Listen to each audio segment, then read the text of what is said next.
Hello, everybody, to the second The Best of the West show. This week, we're joined by Matthew Galbraith at Superbian MG, which is a very prolific writer for the Goal per 10. He's also very knowledgeable about the NA and I think also the European scene of League of Legends. So, I Matthew, try to be. present yourself. All right, yep. I'm Superbian MG. I've been writing for Gold Pretend for about 8 months now, and I typically just kind of specialize in breaking down meta picks and things that are going on in the scene, try to go after topics that people want to know about. And I'm a TSM fanboy, so Yeah, hate me. I knew I love that. it. I knew that. And I feed he's off the hate. Bring it. Bring it on. yeah. It's I'm not gonna bring any hate. it's my Relax, lifeblood. relax.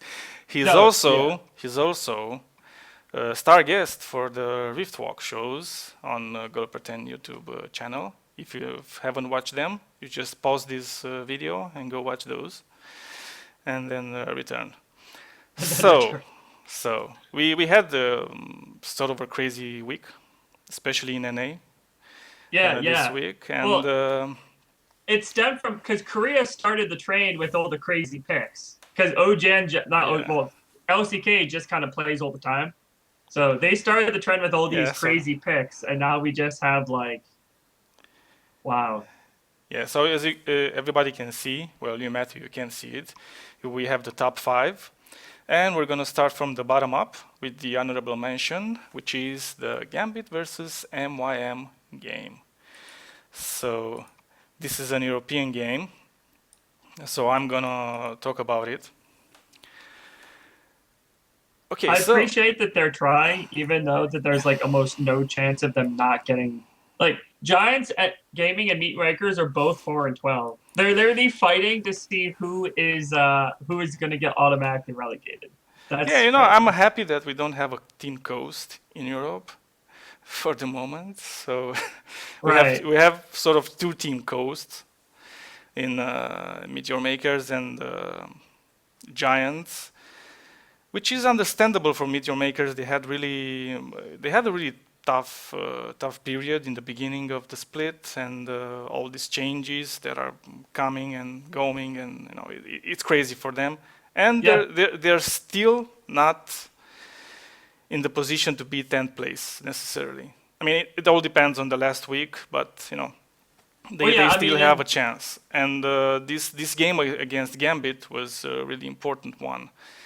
And I think that they actually managed to beat Gambit in a way, but also Gambit managed to beat themselves in a way. yeah, for sure. And the picks and bans, they were really awful for them.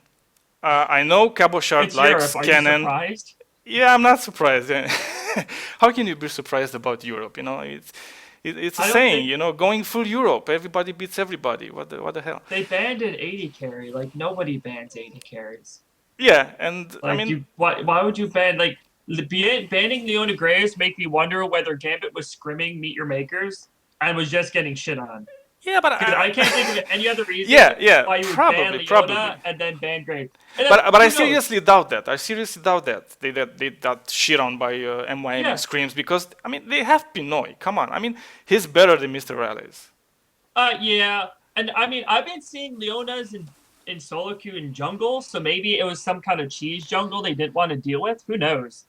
Yeah, I mean anyway, it was strange. They It was also bad. banned Nidalee, which is a favorite champion for Diamond, and Yeah, they were Meteor blue Makers. side. Meteor Makers just banned Sejuani and Rek'Sai, and They were blue side, so they could have left yeah, Nidalee. They clearly Diamond thinks Hecarim is really strong right no, now they because they they banned banned they Nidalee. banned Nidalee after the Sejuani ban Yep, on the and then part of yeah they first picked Hecarim.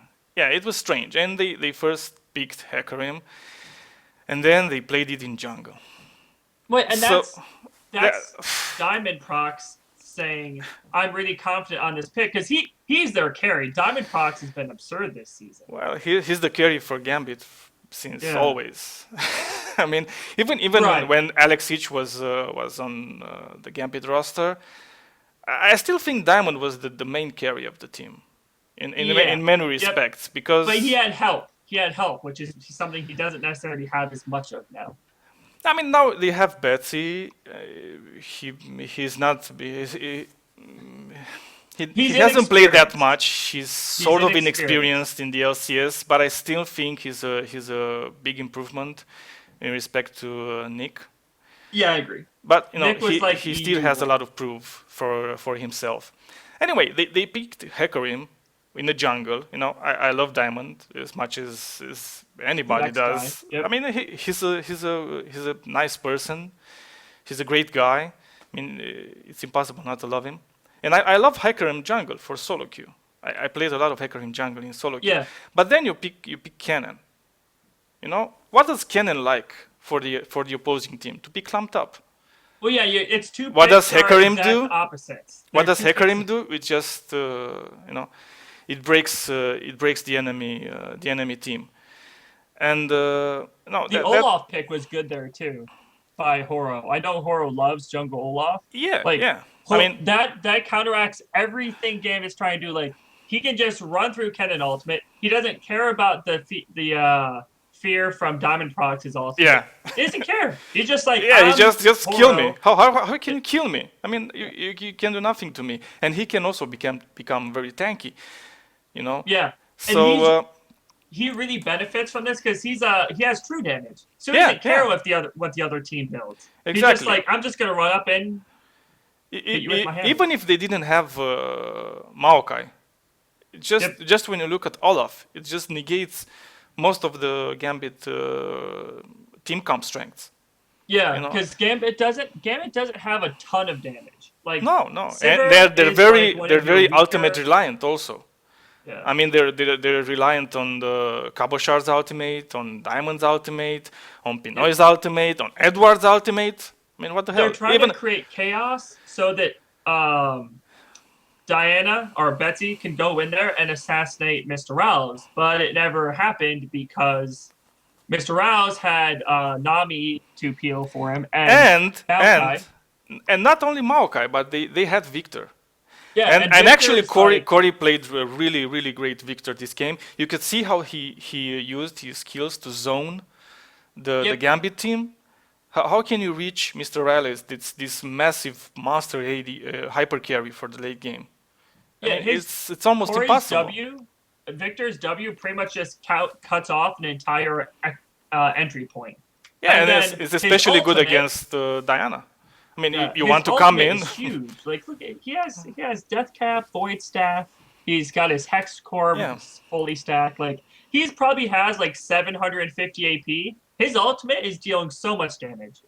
Yeah, the ultimate just took, about half, could take about half the health of Diamond. Yep. Which I can also criticize for this game. I mean, he's a great guy, but this game, going for the Trinity Force. Yeah, they needed a tank. They needed more tanks. I mean, why not go if you want the extra damage? Why not go for example for Iceborne Gauntlet? Something. They had no front line at all. Yeah. Diamond just runs in and dies because not like Victor's like single target damage. Like his Q is dumb. I almost prefer Lickbane over Bizzle as an item, but I guess that's just like because Lickbane his Q deals like 1200 damage. It's really stupid. Yeah. Anyway, he wasn't tanky enough for the late game, and I think they probably underestimated MYM. Oh, for sure. They were also coming from IAM, where they had that's gonna be a trend this entire show is that all these IAM teams, like every team that didn't go IAM, had 2 weeks to prepare for their first game. And the week in which you can observe the teams which go to IAM. Yep. What are you playing at IAM? Gambit versus MYM was the very first game of the weekend. Yeah. Gambit had spent a week at IAM on an old patch. Meet Your Makers had 2 weeks to prepare for this on 5.5, and on 5.5, the strength of tanks is much higher than Yeah, yeah. in. I mean, you can see Olaf actually got the Cinderhook enchantment. You know, Yep, so I think after a certain point, it was impossible for Gambit to beat MYM. yeah, I They agree. they had to win the early game, which they didn't. Oh God, Uh, yes. I and mean, and they got stomped in the late Kogma's game. advantage over Sivir is like so outrageous.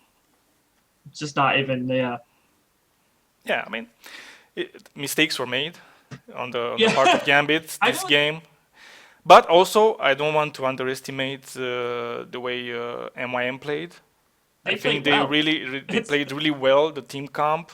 They understood what they had to do uh, to win, and they've done it. I mean, it was a really good game for them, and I really see them challenging Giants for the ninth place and avoiding the automatic relegation. they're gonna have to beat Rokat because they played SK on the first game, and I Yeah, really doubt they're gonna that's beat SK. well, yeah, But it remains to be both seen. right, both Meet Your Makers and Giants have one winnable game and one where you're just kind of Yeah, I Giants mean, has Giants plays Elements and CW. So Giants has a little bit of a they have two games where you're not just gonna assume they're gonna lose. anyway, it's Europe. Yeah. We must always remember that it's Europe and anything can happen, especially the unexpected. Yeah, I'm not even gonna bother guessing Yeah, whatsoever. it's so hard to predict what's gonna happen in in Well, Europe. the But EUSCS, this is how it always goes. For the first 4 or 5 weeks, one team stops. And then yeah, there's one week where shit just everyone loses to everybody. Like there's always like one week where everyone goes especially 1-1. the top teams lose to the Yep. bottom teams, and Fnatic always loses to Copenhagen Wolves. That's the trend It's in Europe. So I don't understand. Like it's like 5 weeks in, it's like a bell rings and everyone's just like, okay guys, we're just gonna go in there and just fight. yeah, you Like know we don't what even we've care. learned. Strategy cares. What you know what we've learned from the first 4 weeks? Yeah, fuck it. Just do whatever you want. Pick some crazy shit ass team compositions and just enjoy yourself on the Rift. You Yeah. know? And here's the thing. People always talk about how solo queue and NA makes it really hard for players to improve.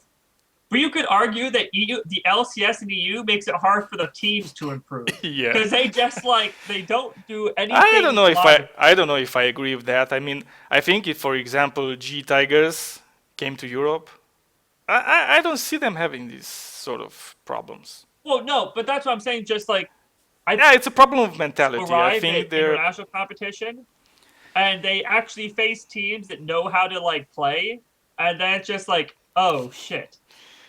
yeah. Well, this team comp was doing so good for us in EU. Why is it not working against the Koreans and the Chinese? They must be cheating. Yeah, everybody knows the Koreans and the Chinese are cheating. That's why they Well, hey, were I mean, winning. the MYM has one Korean, so Well, a lot of teams these days have Koreans, yeah. so you know, So Horo 1, Gambit 0. except for Korea. So Except for yeah, everybody has Koreans except for Korea. No, I and mean China has more Koreans than Korea. yeah, yeah. I mean they have a ton of Koreans, and they have the top Koreans. You could argue. Yeah.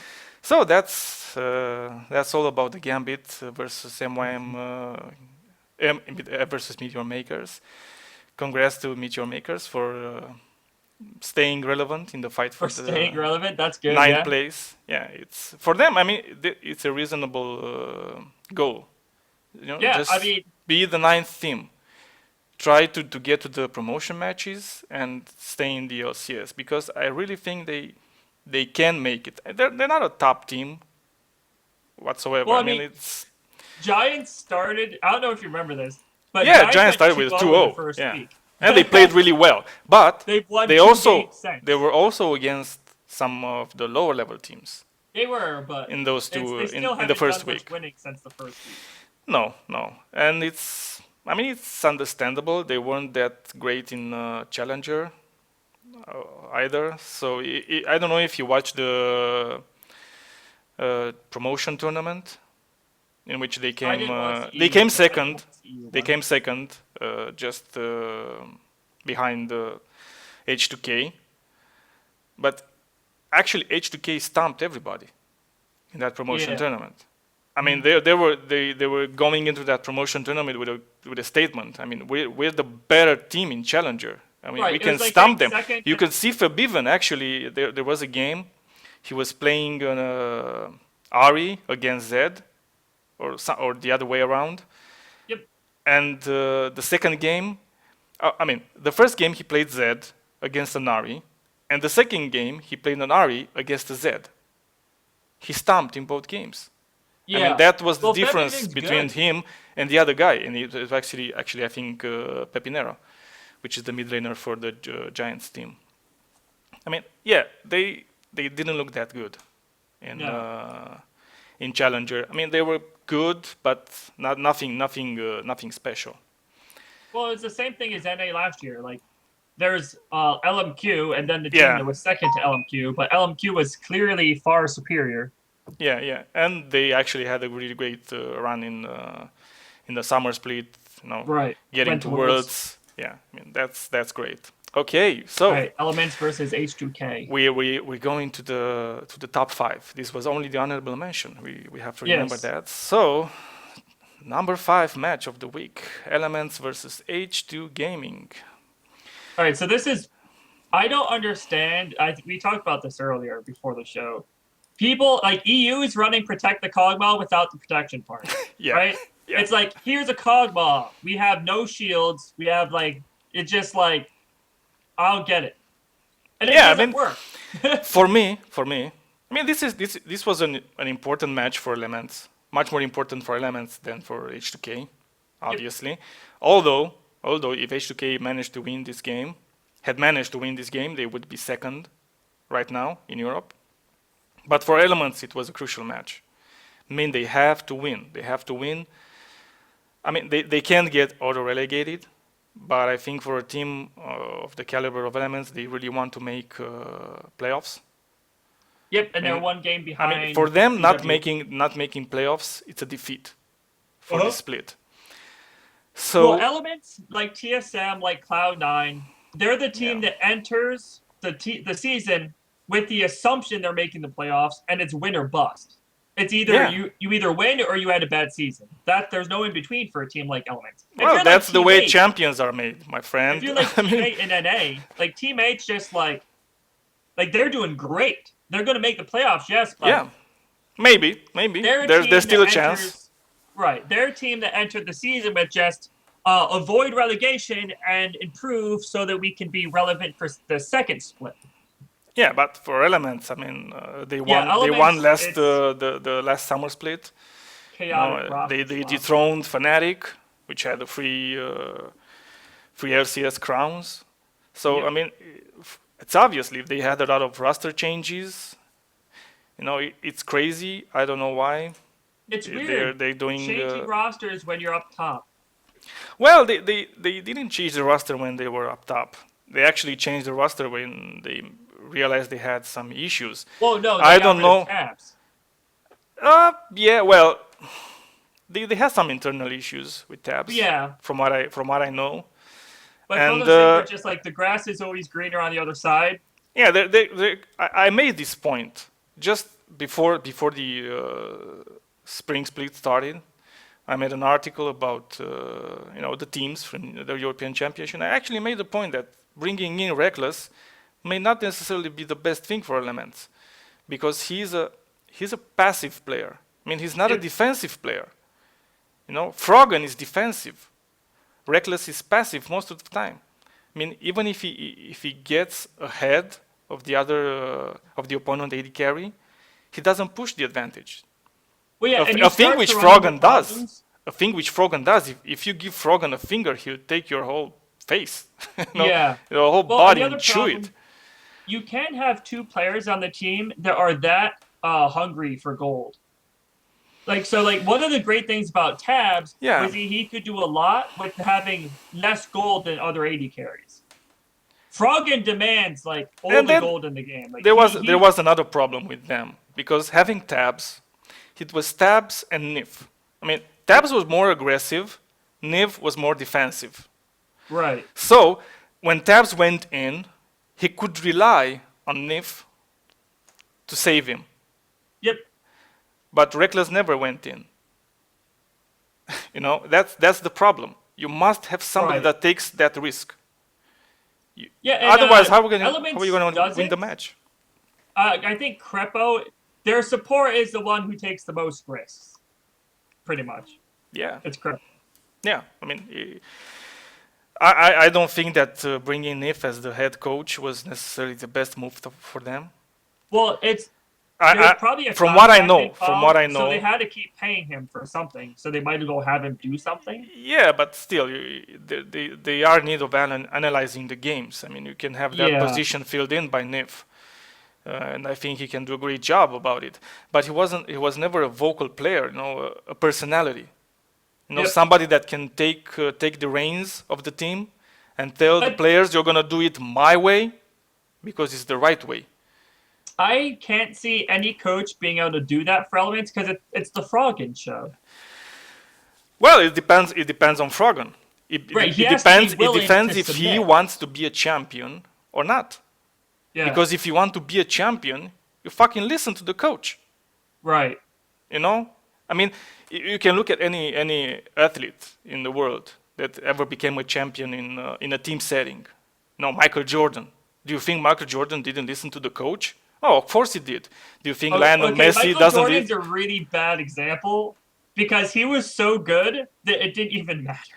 Yeah, it wasn't needed that much. Right. But I don't think he didn't listen. A game where one really good player can just do whatever the fuck they want. But football is a good one. Football or soccer, it doesn't matter how good. Well, I'm from Europe, so soccer is my thing. So for example, about Messi. Do you think Messi doesn't give a fuck about what the coach says? Of course not. Of course he listens to the coach. Because otherwise it's like 1 versus 8, 9? 11. Come on. Sorry. Okay, I'm American. Okay, we only play soccer when we're kids. And I was Or if you're a girl, I know. You had a good run at the World Championship, by the way. States. Like the minimum salary in the MLS is like every American became a soccer fan during the World Championships. That's every international competition. Yeah. People every 4 years people give a shit about swimming for 2 weeks when they want to watch Michael Phelps win gold medals. After that, not anymore. Not anymore. I think he's retired or something. No, he's making a comeback. Yeah? Oh, nice. Yeah. Okay, anyway, returning to the game. Yes. I think Elements had a really, really good understanding of the new patch, and they brought in Maokai. Yep, and Nunu. Yeah, and I just saw that I forgot on the graphics to remove Kevin from the team. So it's not Kevin, guys. It's Wicked. Yeah. So they brought in Maokai, Nunu for the jungle, and my personal favorite from this team camp, and I don't know if it's yours, Karthus. I mean, Karthus was such a good pick because he's practically the third tank. Well, he does because he can die. He doesn't care. Yeah. I mean, he's in your face. Dealing damage, he's and lots of it. He's an old school Froggen pick too. Yeah. I mean, this is one of those champions that Froggen's been playing so long. He probably doesn't even need to practice in solo. Yeah, he's the closest champion to Anivia that he can pick. Yeah. But I guess this is great because this was that because the classic argument in League of Legends has been that Faker thinks that Karthus beats LeBlanc in lane, and he and Froggen agreed. Yeah, well, it's Faker. I mean, Faker beats LeBlanc with anything. Yeah. In lane. So what I liked about Elements' comp, it's something that it really left H2K with not a whole lot of wiggle room. Is the fact that if you notice you have Jinx, Nunu, and Janna. Janna puts Reckless is gonna burn down towers so fast it's not even funny. I mean, Kog'Maw can do the same thing. What? Kog'Maw can do the same thing. Right, but Kog'Maw doesn't have the Nunu to make his attack speed faster, or the Janna to give him more. Yeah, or even the Lulu, for some extra protection. Anyway, H2K played the game really good. I mean, it's not like Elements stomped them or anything. No. I mean, No, H2K they really just put got up a good fight. I outskilled. mean, they're a team that I like very much, and they're such a great team with such good coordination and such good understanding of what they have to do to win the game. But I think this game, what mostly showed was the limitations of the Gnar pick. Yep.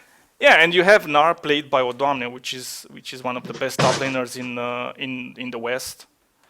And Gnar is one of his picks. I mean, it's a champion that he likes to play, and he plays very, very well.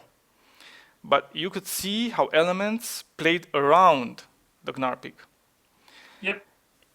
Anytime Odomne went for a team fight was brewing, to say so, and Odomne would be there with almost a full rage bar. And at that moment, when they saw him, every player from the Elements focused on Gnar to put him on the full bar and to waste his Mega Gnar. Which is really clever. Yeah. Because the thing is just like, even if Gnar gets in there, there's so much peel on Elements. Like they have Nunu, Janna, and Maokai. You're not getting to No, Reckless. but And while you're trying to get to Reckless, Froggen is just chilling inside the Yeah. team fight, dealing damage to everybody. Yeah, but anyway, they didn't even want Mega Gnar in the team, so they actually made him waste the Mega Gnar, and Yeah, 'cause when it was down, then the team fight will follow. Yep. It was a really nice game, a very strategic game from both teams. It wasn't a stomp, as I said, so that's why I think it's very deserving of the 5th place in our top 5. You know, it turned on that one dragon fight in Yeah. around 18 minutes. Like, yeah, H2K got the dragon, but Froggen got 3 kills. Yeah, which And then on a immediately card allowed is- him to just, yeah. It's crazy. I mean, he dealt so much damage. Look at the statistics now. Yeah, he was far ahead of anybody else. He had But, 34.6k damage. The closest After that was Hjarnan with 25.1k. So it's ridiculous amounts of damage from the Right. Karthus pick. And that fight was really good timing for Elements because Froggen had just finished Abyssal. And that fight, just from the goals from that fight, he was able to straight up buy a large rod. And then, like, a minute later, he bought Blasting One. Like, so he had almost Yeah. all the parts from Deathcap right off that fight. So you're talking, we have a Karthus with Rod of Ages, Abyssal Scepter, and fucking Deathcap at 24 minutes. Like, what are you gonna do about that? And Yeah, then, you're like, gonna die. I mean, that's look at their tanks. Lulex has no magic. I'm sorry, he has Locket. Okay, so that's 40 magic resistance. yeah, that's- that's sorry, not 20. enough. 40, yep. Yeah, And then you have Odomne with a Gnar. more Malmortius, which is again he 40. focused on Reckless. But thing is, like, Elements had a lot of magic damage, but Reckless, like most comps, you want like 2 of each. But Jinx's scaling is so good that he can be your only damage threat, especially when you have Krepos, Janna to give him a shield for extra AD, and Nunu to just give him even more attack speed on top of his passive. Yeah, I mean it was Too much crazy. damage. Yeah, too much damage from Elements, and no. With, they had Despite so much having a damage good despite game, a tank line. it's they weren't that tanky actually. I mean, yeah, Gnar was Look at Wicked, tanky, dude. but Wicked Lulex has wasn't. Frozen Heart, Righteous Glory, Warmog. No, and I was Smith. talking about the H2K lineup.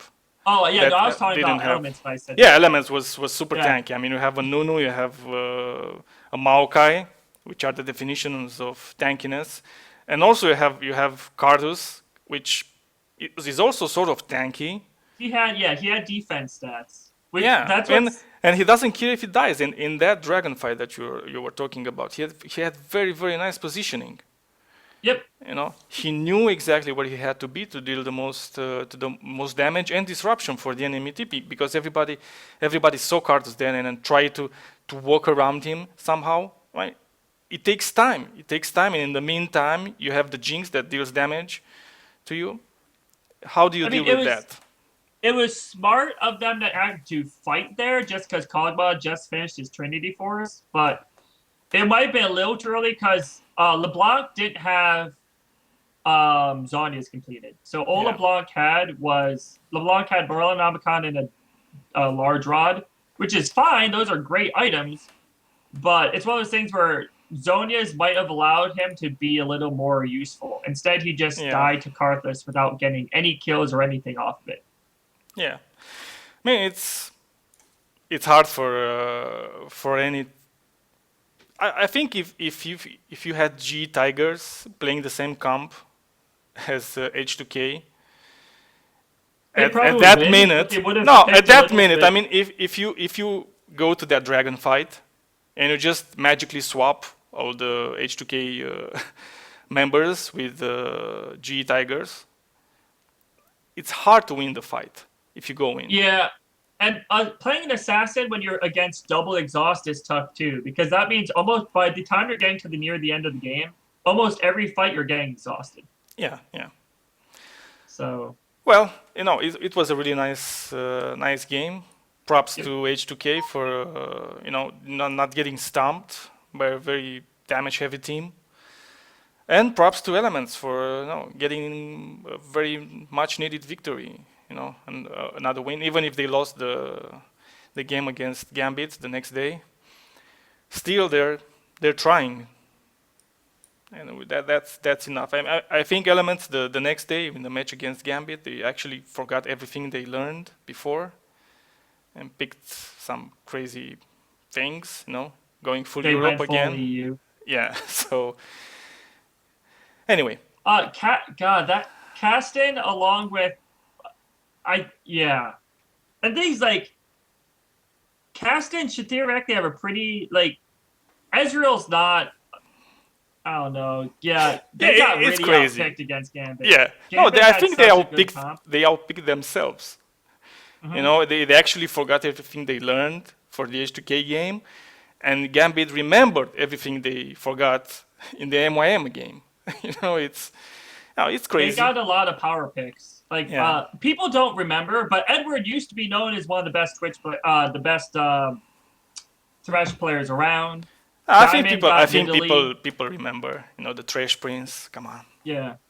Cabochard's has played a lot. So yeah. Yeah. I don't. And Froggen built Luden's Echo on Yeah. Kassadin. I think he did it because they needed wave clear. No, But I it's think he still just looked at the patch. Ooh, they buffed Kassadin. I must play him this week. And I don't didn't think get to play Luden's Echo Kassadin. is viable on him though. Yeah, it wasn't. I mean, they were. I don't think they would have had that much damage, even late game. No. Well, like, That's- if that I mean, Luden's Echo is If a you watch Zhonya's if or you a watch the Death Cap, game, you see the Yeah. casters saying, "Well, it's a late game oriented team." Yeah, it is. But when Fucking you're Luden's thinking Echo. when you're thinking at a late game oriented team, you're thinking at a team with a lot of tankiness and a crazy amount of damage that comes out. And when I looked at the Elements team, I didn't see that. It was, well, that's not really very late game-ish team comp. But anyway, getting back on to TSM versus CLG. yeah, the number 4, TSM versus CLG again, a classic, and again playing for the first place. Yeah, it always seems it's almost like it gets planned. Yeah, I mean, there's two things with this game, right? So the game was really close for a lot of it. COG was making some pretty nice moves, getting some objectives, towers, that type of stuff.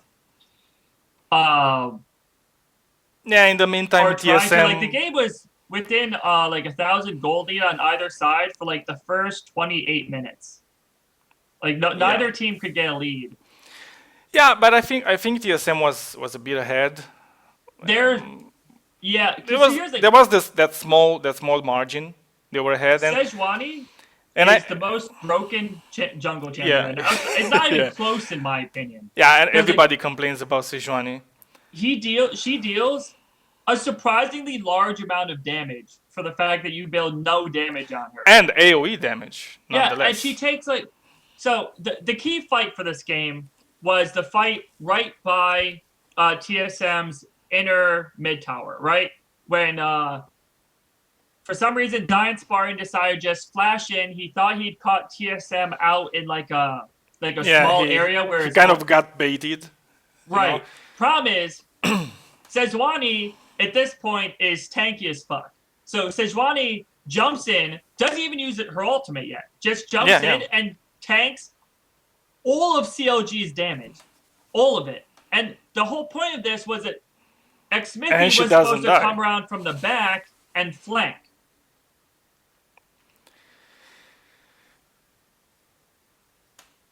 Can you hear The me? four Yeah.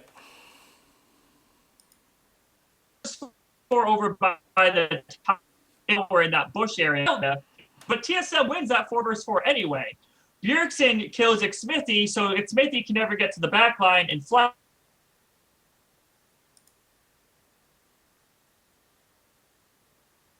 Tanks double lift is too far back. Double lift isn't in range at the time to get any auto attack. So the first 3 seconds is just Santorin sitting there soaking up all of Link's damage. Zion's dealing no damage to anybody because Turtle is too far back. So Yeah. it's already just Santorin. And Santorin survives all of it. And then he lands a perfect ultimate on CLG's backline, and CLG's just toast. Yeah, that that was the story of the game, actually. Pretty much, that one fight. That one Yeah. fight pretty much decided the game. Yeah, I mean, it was again a nice game, a very decisive victory on the part of Yep. TSM. I mean, it was when you look at this TSM versus CLG game and compare it with the last one, there's a huge difference. And I don't think that CLG played the comp. I mean, I really don't see the cannon pick. Yeah, it doesn't. I don't think it works. And I don't think it works for Zion. I don't It's know. not necessarily the carry pick because Kennen goes in, alts Zonya's, and then relies on his team to do the rest of the work. Yeah. They need Zion on a champion that's going to be doing the work. And the thing is, like, Zion, this was another scenario of a team focusing Dyrus.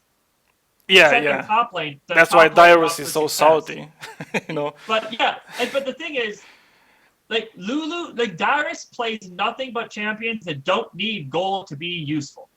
Like Yeah. most mages, they aren't useful until they start getting at this time of the game, until they start getting max penetration. Lulu's utility doesn't need max penetration for her shield. Doesn't need it for Whimsy. She can just completely eliminate one of the other enemy team's champions for 2 seconds. So it's one of those things where it's completely wasted to shut down Dyrus at this point. And teams, I don't know why they're I feel like they think it's still season 3, where if you camp Dyrus, he'd go on tilt and they would lose the game.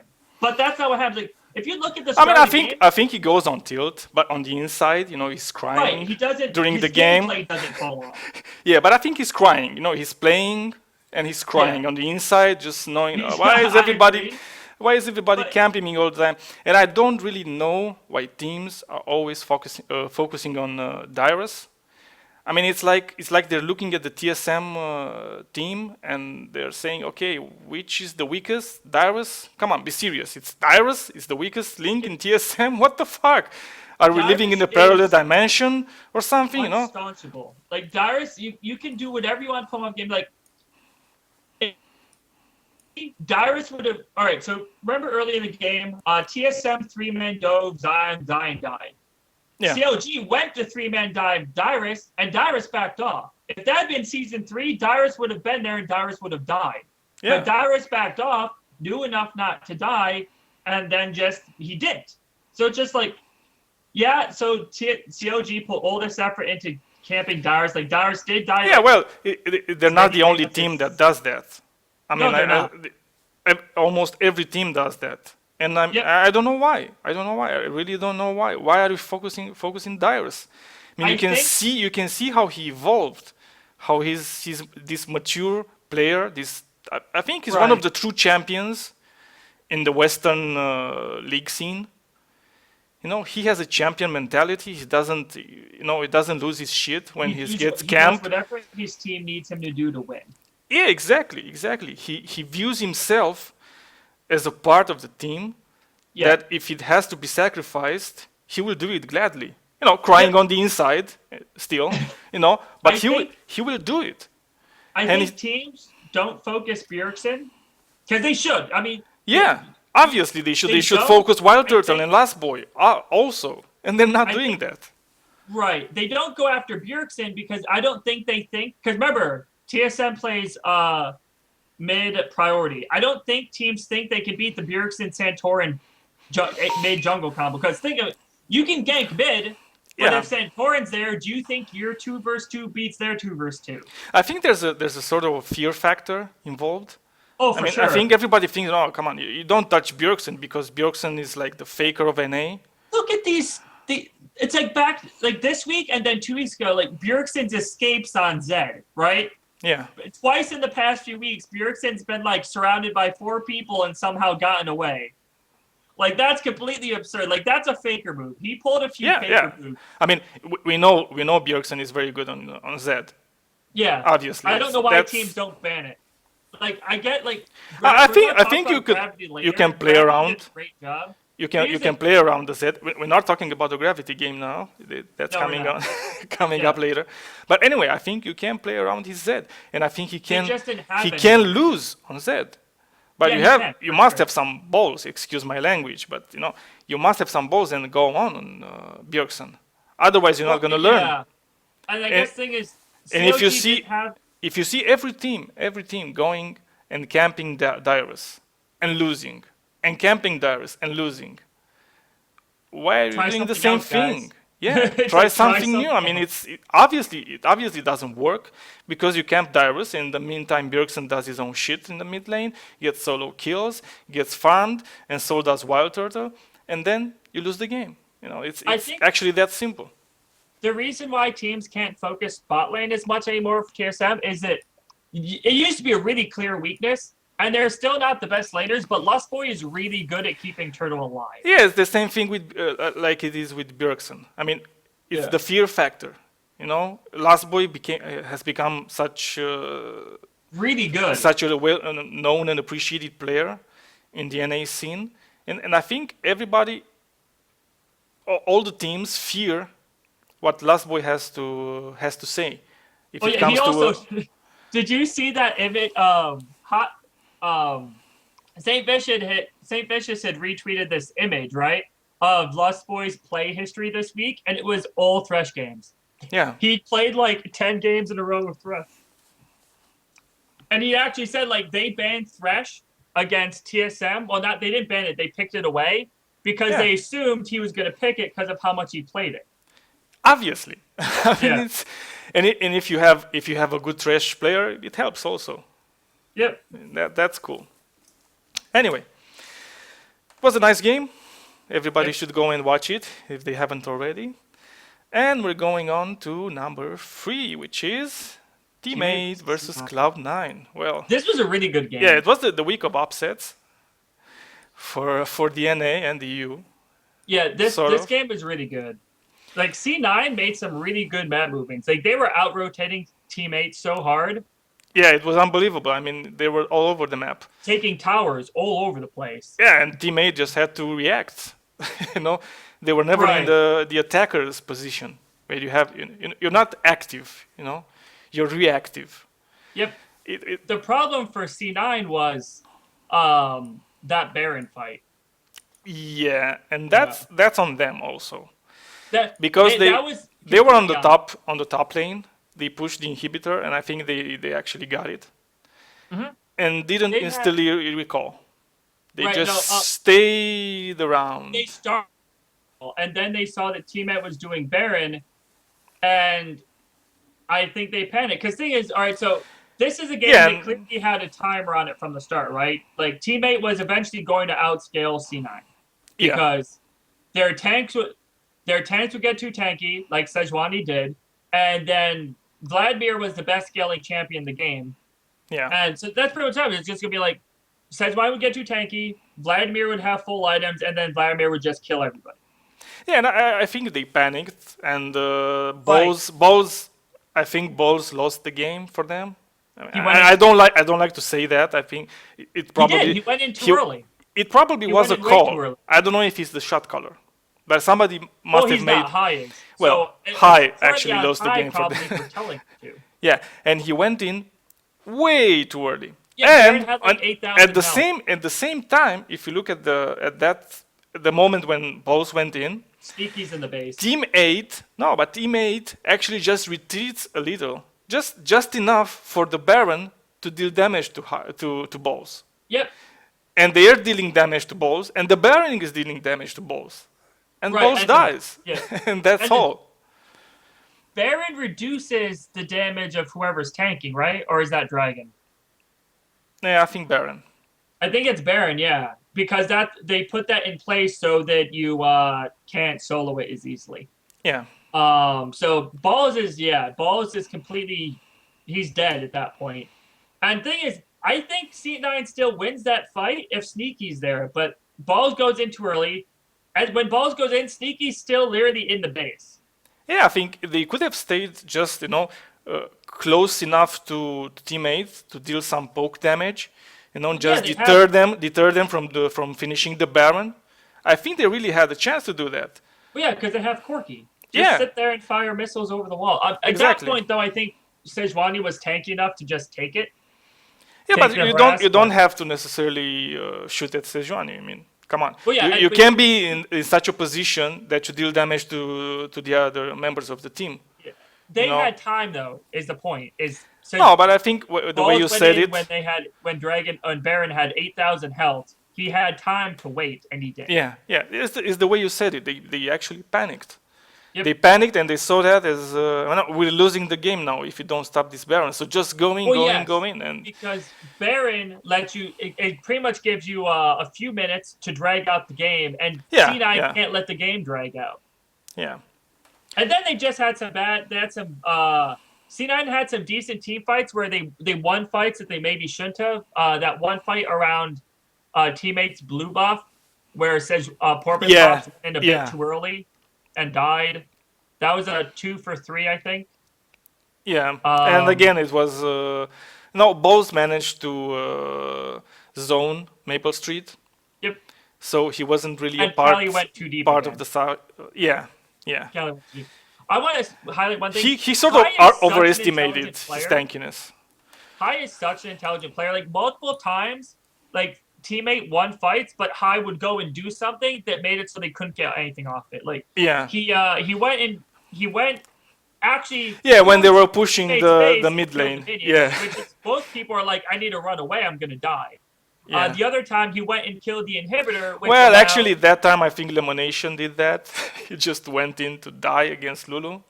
Well, no, From this that- was Hai. So teammates pushing.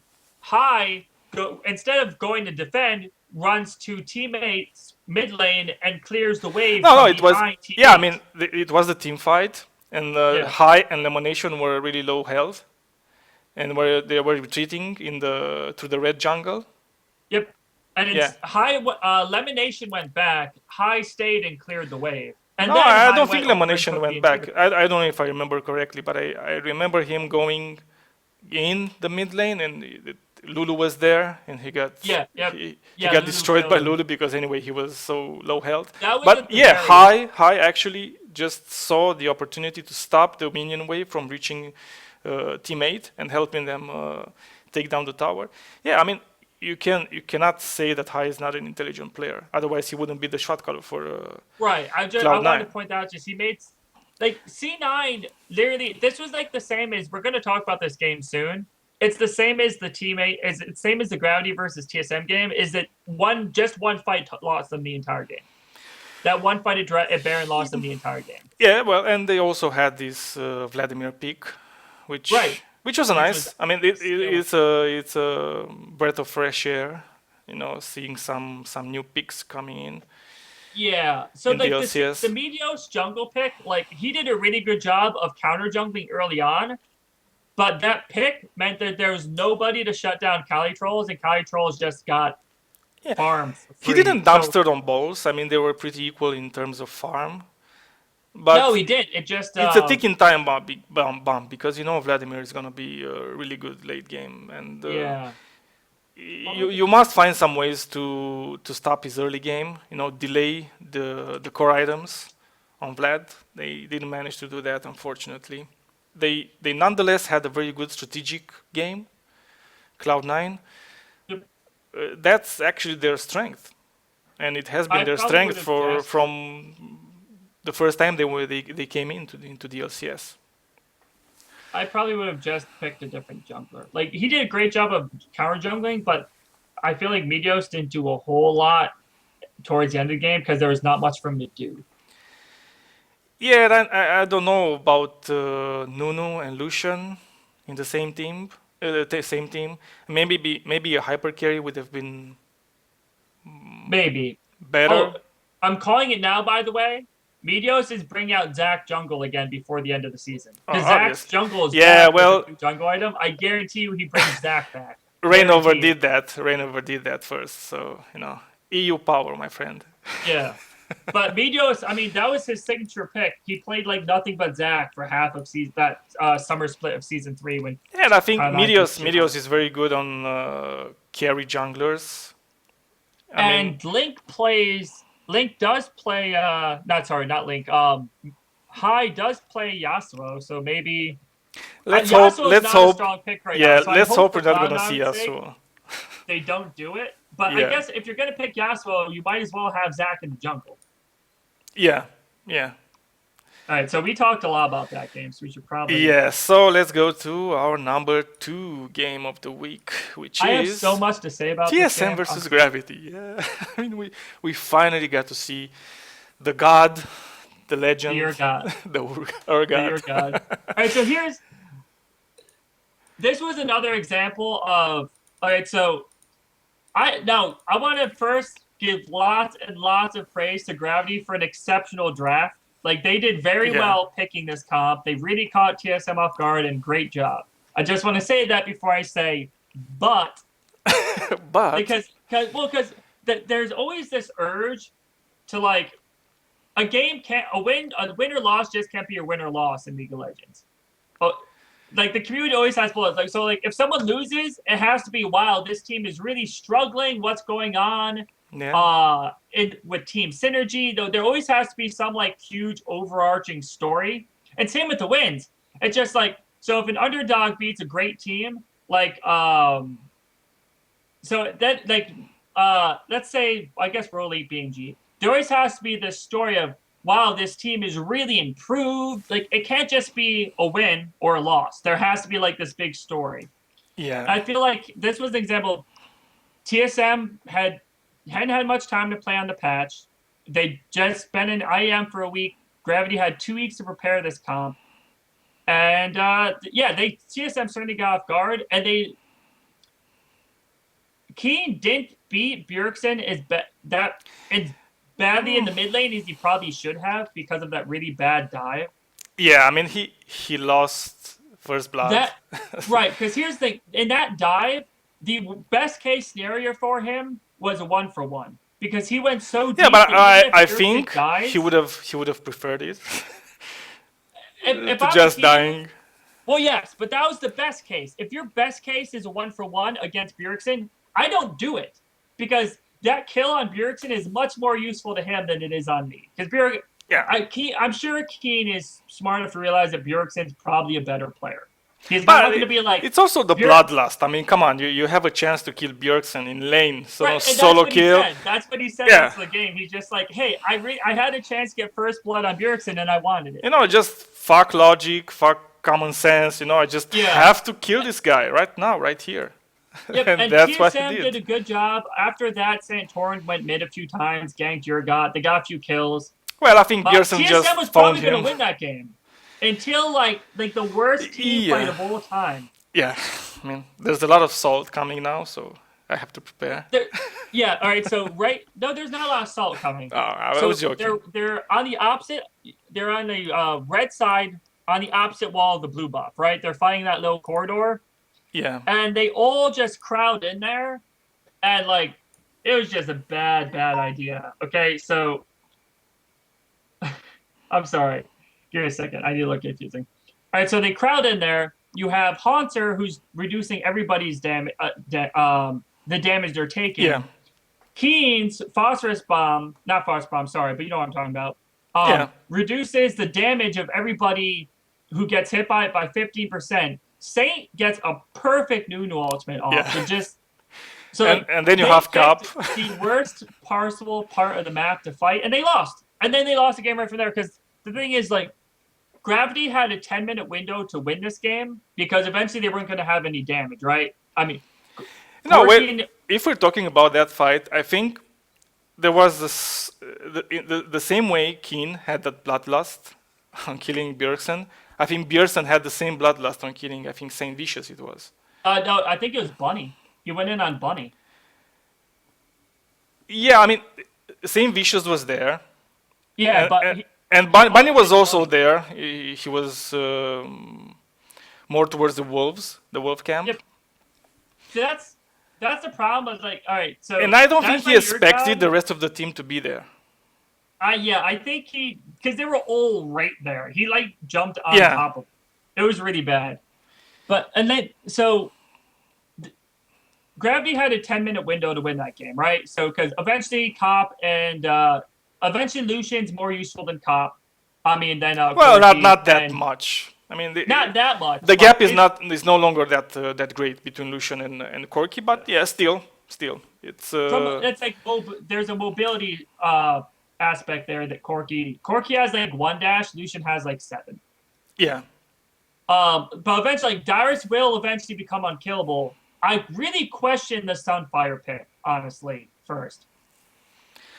Like I Well, because I don't know why. Like Sunfire wasn't buffed in 5.5. It was just the new jungle item, but they didn't touch Sunfire. So why all of a sudden would you build Sunfire?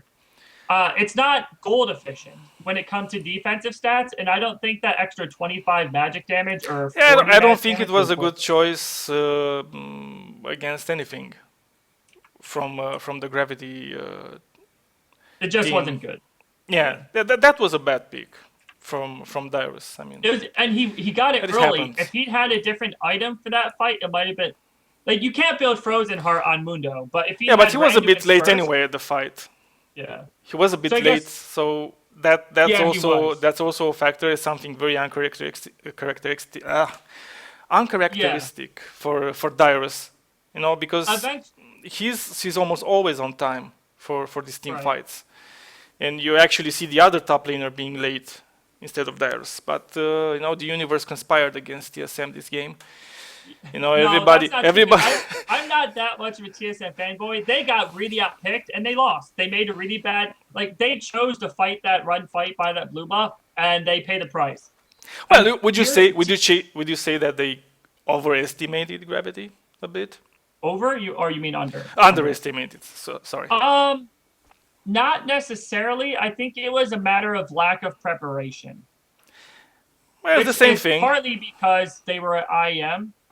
I think, and honestly, I think if they play that game like 10 times, I think TSM probably wins 7. Yeah, 7 or 8 that was my next point. Because that in the this ideal game, fight, this in the game, ideal fight, I think Sorry. Lust Boy uses Ludo ultimate to disrupt the Urgot ultimate. Because Darius, in the ideal fight, Darius is right in the middle of the team, right? Yeah. And Gravity's team is hella melee. They're really melee. Urgot's got a really small range. Corky's range isn't that great for an AD carry. It's like middle of the pack. So you'd have Darius in the middle. The moment Urgot goes to ult, you would use Lust Boy's ultimate to knock him up and eliminate it, and then that's all she Zed- wrote. Yeah. right. And I guess the I other mean, thing is, Keen was also good at using the ultimate on Bjergsen. yeah, he was, but the key would be to disrupt it, and Yeah. Ludo's ultimate can do that. The other thing for me is Gravity did have that 10-minute window to win the game, but it got super extended because of those. Like, Gravity had a great power spike. and then they got 2 Barons back to back essentially, which just made it so like, in theory, Gravity's pushing is kind of shitty, right? Kane's not super. Kane's range is short, and he's not necessarily auto attack based, so his like he doesn't take down towers as fast as a lot of AD carries. Cop went Blade Ruin King, which means like even if it's not necessarily really killing towers as fast as like Jinx might or Lucian might or Yeah. Caitlyn might. But when you have Baron buff minions and a Nunu and Well, that's a whole different story. Maokai, it's completely different because they just would walk up and tank. And I really need to call out Santorin on this one because he smited fucking Bunny Fufu Yeah, that rather than Baron. I think it was a misclick actually. You think so? Yeah, I mean Because that if TSM if still you has a put window. Santorin before the game, yeah, if you put him, okay, here's this situation. You don't show the player names, so he doesn't know it's about himself. Right. What do you think the jungler should do? Who do you think he should smite? I don't think Santorin would say, of course you smite the support. Well, so there's two. There's either that or his thought was, if I kill enough people, they'll have to peel off a dragon because they won't have anyone to tank. Because Yeah, a probably. lot of them were low, and they were trading. They were trading their aggro, and one lodge was okay. So they smited Bunny because Bunny would have been able to hook him, otherwise he wouldn't be able to get close. But Santorin was an auto attack range, so Santorin could have just pressed right click and killed Thresh anyway. So Yeah. it was just like, TSM still had a chance to get back in the game at that point because Yeah, it was we probably saw- another case of panicking, right. We in a saw high Team pressure 8 versus situation. 9, where one Baron is enough to drag out the game long enough to let your comp come back. Yeah. And that was just an example of. Yeah, because Just- anyway, TSM was actually I want to see the ahead. TSM TV show. The TSM. What's it called again? TSM Legends. I want to TSM see Legends, the Legends yeah. episode for this. yeah. Well, we're gonna see it. Yeah, it's gonna be. 2 weeks Let's from hope they give a good explanation of what happened. I think you're right. I think you're probably right. As it was probably an accident because I'm sure they wouldn't. Yeah, I don't think he. If you think about it logically, it's illogic. You don't do yeah, that. especially because he is against Saint Vicious, right? So even if it's Saint Vicious Nunu, it's Saint Vicious. Yeah, I mean, dude. it's- Try to outsmite him, and he did. Saint Vicious. Yeah, actually he did. He left the So- Baron so- 1 health. I mean, come on. Well, things well, happen. That's the weird thing about the jungle on the new patch on the new season 5, is that really bad habit of leaving minions or jungle creeps with 1 life. Yeah, but this game also exemplifies a weakness of the LCS format, which I think is The true best of one. also for the next game, for the number 1 we have, the best of ones. I mean, I don't think that if this was a best of 3, I think TSM would have easily won 2-1. Oh yeah, I agree. And the same could be said about the Fnatic versus Unicorns of Love game. But anyway, I also believe that teams should prepare for any situation. I agree. And I think they should be able to adapt in-game and after the picks also. Because that's the mark of true champions, after all. And if you want to win Worlds, which I think some of the teams really want to, Yep. they should be able to do that. And They I should be can able certainly to see recover Unicorns of in-game. Love. I can see Unicorns of Love being a team that by the end of summer split is good enough to maybe able to qualify for Worlds. I don't. Yeah, You don't but think anyway. so? No, okay, so we're over with the TSM versus Gravity. Do you have anything more to say about it? No, I said Okay, pretty much so everything. we're gonna head on to the number 1. The best game of the week, which was Unicorns of Love versus Fnatic. And when talking about this game, I think Fnatic were sitting in their gaming house, and they were asking this question around the house. Do you think everybody saw our game against OMG at the World Championship? And the answer probably was, I don't think everybody saw it. Okay, so we're just gonna have to repeat it tomorrow against the Unicorns of Love. And they actually did. Oh yeah, they're Crazy. just Yeah, like we got to it's reenact this great period. yeah. I'm rewatching I'm rewatching the end while we're talking, and it's just like Yeah, no, it's absolutely. There are no words in which to put it. And you said you're a TSM fan. Well, yeah. I'm a fanatic fan, so it's excruciating.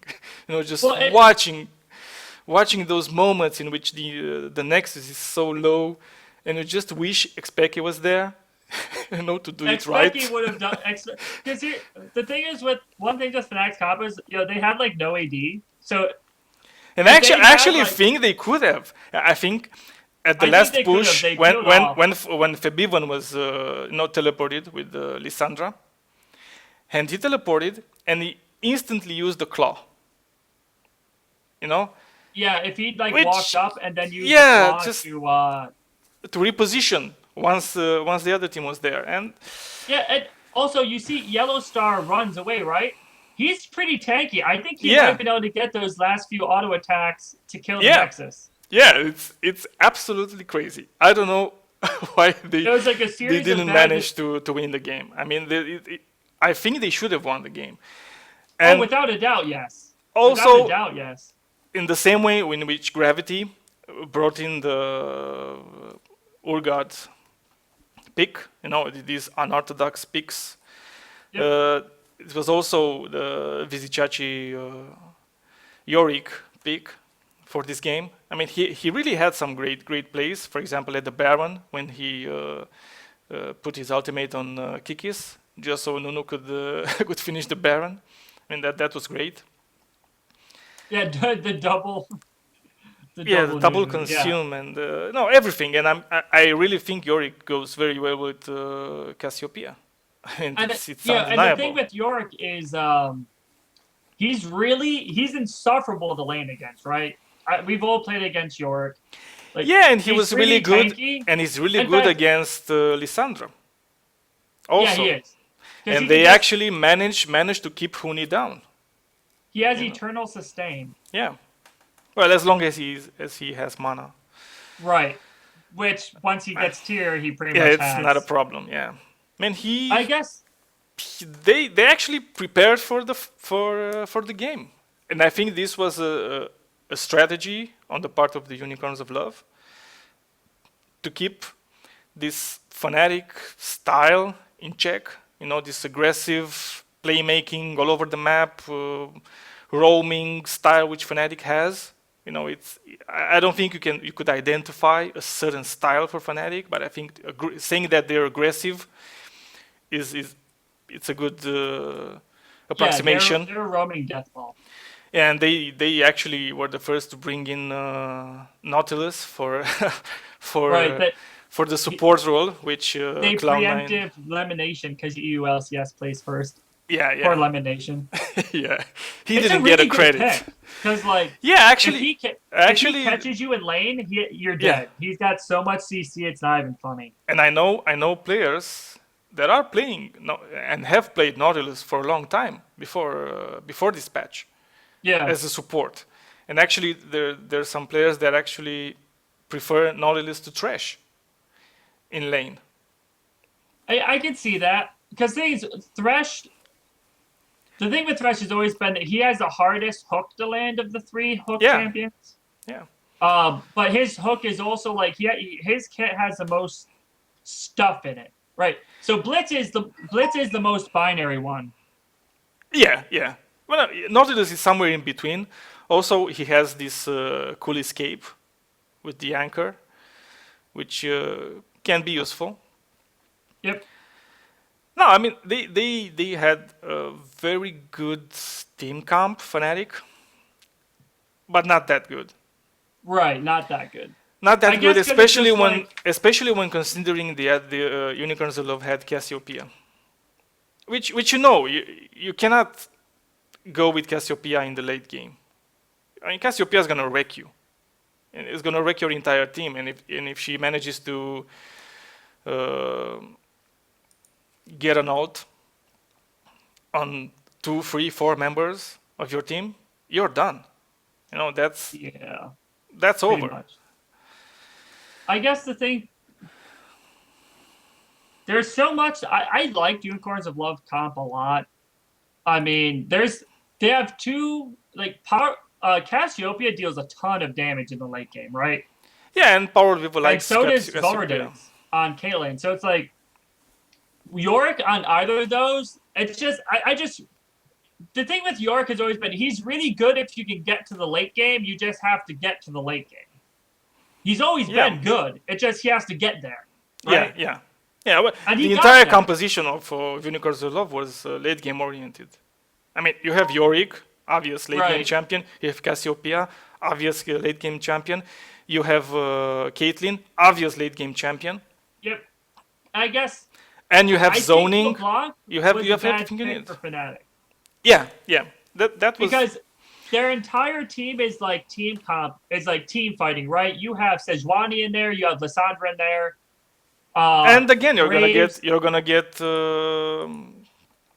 exhausted. Right, with- you with need this someone assassin. more. You need a better team fight pick than Yeah, uh, I think even an Oriana would have Oriana been would better be really good. for this team camp. You can also protect your teammates. You have this crazy ultimate, and you already have Sejuani, which is a great engager. And if you can use the sort of a wombo combo with the Sejuani ultimate and your ultimate, I mean, it's Yeah, they already committed to going a lot of AP, so I just feel like Oriana definitely is one that could have been a better pick. I don't like to like. This is a comp that would have Yasuo actually might have worked. I don't know if Edmund plays it, but I mean, you have Nautilus and you have Sejuani, both have knockups. Maybe to get some more AD in there, yeah, possibly, maybe, but not necessarily. But if I'm going to Assassin's comp, I probably would have preferred Zed. Was Zed banned? yes, of course, All it right, was so that banned makes by sense. Unicorns of Love. I mean, people know that Fabivan likes to play Zed, and it's actually banned in a lot of games against Even Fabivan. Ari might have worked out better, honestly. Yeah, but it was banned also by By Fnatic. Fnatic themselves. Yeah, So so- they had a lot of those power picks banned. So Yeah, but guess I there think weren't too many I options, think but- I think an Oriana would have been much better. and Oriana's permanently viable, like all the time. Yeah, I mean, Oriana's never not viable. it's not that nice to say these things after the game. That things happened. The game happened, and I'm coming here and saying that Oriana maybe would have been a better pick. But I think, And Febiven played really well. yeah, I mean he the played whole well. team, the whole He team just- played well. The I mean, box yeah, falls off. they camped Huni in the top lane. They kept him in check, but the rest of the team made plays around the map. I mean, they managed in the end to almost get the win. Yep. It was a crazy match. There's how many should've. kills? 64 kills. It's a game with 64 kills. Come on. Yeah. 30 minutes game with 64 kills. It's crazy. I mean, it's a bloodbath over there. If you want to watch a really intense game, this is the game you have to watch. It's crazy from all aspects of the game.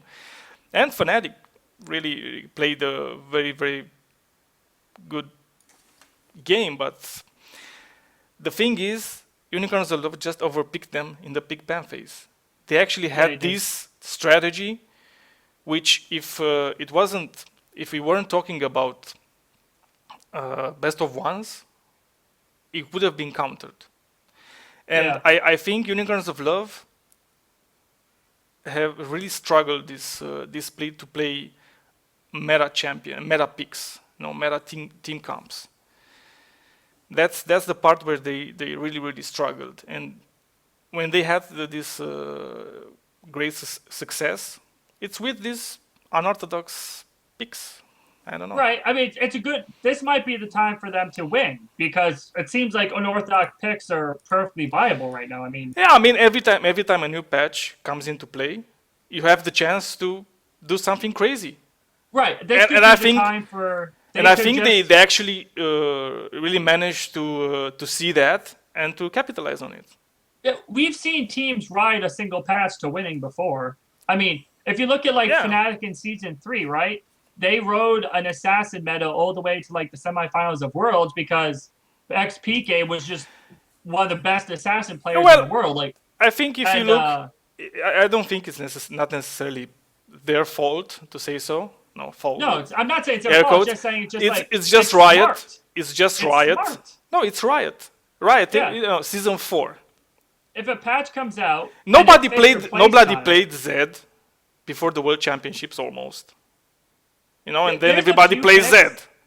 Nobody played Rumble. No, everybody plays Rumble at the World Championship. Yes, exactly. You know, there's a few. It's crazy. It's because their team. Well, for Rumble, it's at Worlds. It's team fighting, right? Because at Worlds, everybody's good. In the LCS, like the top teams are good enough to just beat the lower teams. They don't necessarily have to worry about always having like superior compositions. Yeah. But you get to Worlds and everyone's really good. Suddenly you have to worry about, okay, I have to have all these things. And Rumble is just so good at early team fights. Yeah, I think Rumble is actually the Oriana of top lane.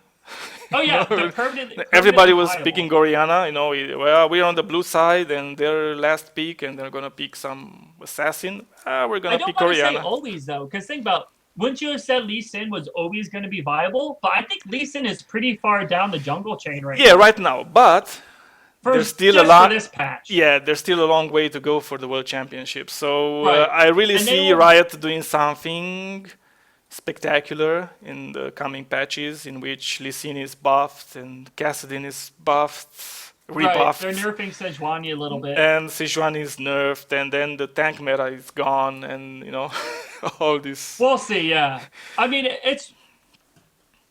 But honestly, with just a little bit of tweaks, the jungle meta could be really good. Because I think the tanks are just a little bit too strong. Like, if they just knock it down a little bit, like, if they knock that percentage health from, like, 25 to, like, 20 or 15, that could be enough. Yeah, maybe. We'll see. I mean, we're in the hands of the Riot gods. So we just have to wait and see what they bring for us in these upcoming patches. All right. Well, that's it about... this Fnatic vs. Unicorns of Love. Unicorns of Love and Fnatic game. And that's about it with the show. Yeah, do we have any matches for next week that we think we might be talking about already? Anything you're looking forward to? I really think this next week is going to be crazy. Oh, yeah. You know, it's the last two games. Yeah, and there's so many... No, you have the Fnatic versus H2K in Europe, for example, which is a battle for the first place. But on the same side, the H2K has an easier game than Fnatic. You know? Well, yeah, H2K versus Unicorns Love should be good too. Yeah, but I really think that H2K is better than Fnatic. You know, better than Fnatic. Yeah. Okay. Yeah, if you look at them, they're one of the best teams in Europe right now. I would even say, and I'm gonna get a lot of hate for this, they're better than SK. Even if they lost to Elements. Okay, so here's the thing. SK, for me, is less consistent. And they have... So, if you're each team at their best, SK is the best team in EU. They just don't play that often. At their best that often. No, come on. If you look at the game, H2K versus SK, you know, their second game.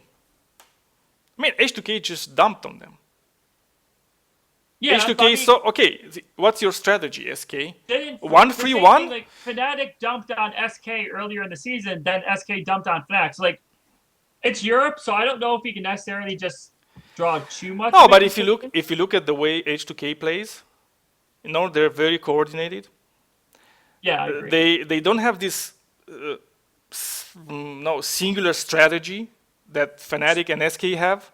They're a team that would match up with SK well, just because SK's flaws are the type of flaws that H2K's style can take advantage of. Like, SK doesn't ward, H2K style really takes advantage of that. Yeah. I would hope SK is going to fix that before playoffs. I mean, warding is got to be one of the easiest things to fix. Guys, walk into the bush. Well, it depends. It depends. It depends, because you're going to have to change the mindset of Svenskeren. Right. And I think You are. that's the thing. That's the thing. If you look at every other team that has good wording, who's gonna word the most in the team? The support and the jungler. If you Yep. look at SK, well, you see the support, wording, because it's in the job description anyway. Yep. That's all they But do. you're not gonna see the jungler wording that much.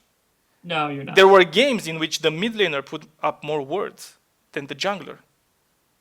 I guess for Right. me, always like SK has the best player of the two teams, which is Forgiven. Forgiven is obviously the best player on either team. At least to me. Yeah, well, I mean, you could argue that I Odomne mean, is on the same level. it's who? Odomne, the top laner for H2K. Maybe, but because top lane just naturally Well, has it's less of not an that impact, flashy. I mean, it's Yeah. not. You don't have the prestige. I mean, that's the the problem with carry. top lane is I have it's a just big gun. naturally going to have less of an impact on the game. Well, with this tank meta, Yes, that's true. But no. Forgiven's the player that in any game he could just carry his team to victory. I don't know. I'm not entirely certain because I think I they just think they he's really rely bad when they his rely a teams lot aren't of doing on Svenskeren. I And think and when Freddy. If you look when they lost, Freddy made some very bad mistakes. Rookie mistakes. Yeah. You see Svenskeren actually forgetting everything he learned about the jungle position. Which is weird because Freddy was like a god at IM. Freddy was the only reason SK didn't get dumpstered in half their games. They still lost. Yeah, but no, I mean, Freddy kept trying to keep don't them in. misunderstand me. I mean, Freddy is one He's of the good. best top laners in Europe. He's got the best Gnar But- in the West. Yeah, if you look at him and Svenskeren, they have the same flaw. They seem there are certain games where they just forget how to play. Either overextending or not being aggressive when they have to be aggressive, or not ganking in the case of Svenskeren where they have to gank. And all that stuff. I'm not even talking about wording right here. Yep. I agree. Yeah. All right. Well, I guess that was Yeah, that's about it with the show. You're gonna see all the links to the games in the description bar, and see you for the next episode. Bye, guys. Bye bye.